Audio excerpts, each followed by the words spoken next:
संस्कृत। यह भाषा स्वयं में ही संपूर्ण है, जो चारों वेदों के वचन, शास्त्रों के सिद्धांत एवं कर्मकांडों के मंत्रों को स्वयं में एकीकृत किए हुए है।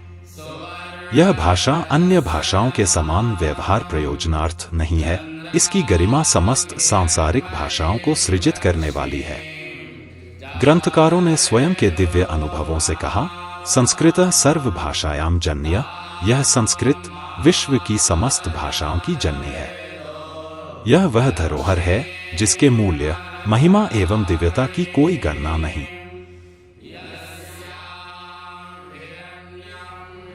संस्कृत में शब्दों का इतना अपार भंडार है मित्रों कि रचनाकार अपने व्यक्तित्व के अनुसार उसको चुन सकता है। एक प्रसंग है रामायण का कि जिस समय भगवान श्री राम लंकेश पर विजय प्राप्त करने के लिए लंका जाते हैं तो भगवान शंकर की आराधना करते हैं।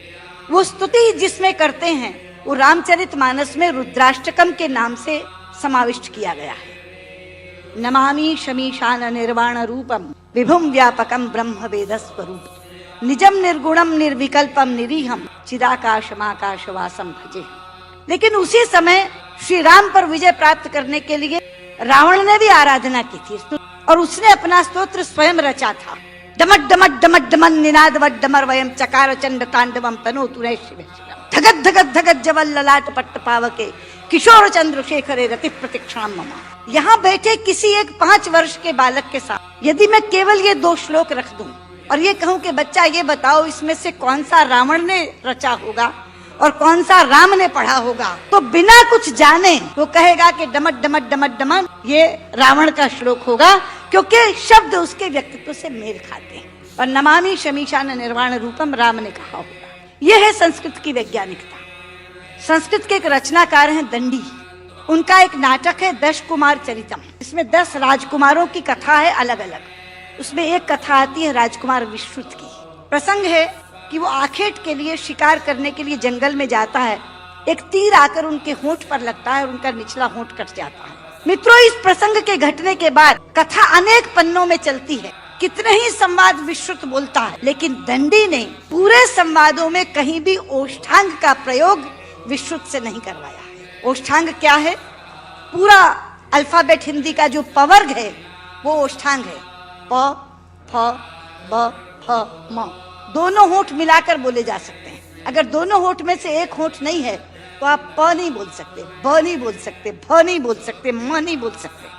ये पवर्ग ओष्ठांग है। तो अगर उसका एक होंठ कट गया तो उसने पवर्ग का उच्चारण कैसे किया, ये कोई भी प्रश्न कर सकता था रचनाकार से। इसलिए अनेक संवादों में कहीं भी ओष्ठांग का प्रयोग नहीं है।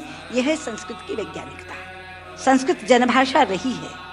छोटे लोग, अनपढ़ लोग, बिना विद्यालय में गए लोग संस्कृत बोलते रहे। राजा भोज के काल में एक प्रसंग आता है कि राजा भोज एक बार अपने प्रजा का हालचाल जानने के लिए जंगल से जा रहे थे। सामने से एक लकड़हारा आ रहा। उसने लकड़ियां काट कर अपने सिर पर रखी हुई थी। राजा ने लकड़हारे को देखा तो राजा ने लकड़हारे से कहा, किमते भारम बाधती, क्या ये भार तुम्हें कष्ट पहुंचा रहा है? लेकिन बाध शब्द जो है मित्रों, वो धातु है जो परस्मयी पदी नहीं चलती, आत्मनेपदी चलती है। संस्कृत में 2 तरह की धातुएं हैं। परस्मयी पदी चलती है बाधती, बाधता, बाधंती, और आत्मनेपदी चलती है बाधते, बाधेते, बाधनते। बाध शब्द जो है वो आत्मनेपदी में है। तो लकड़हारा जवाब क्या देता है?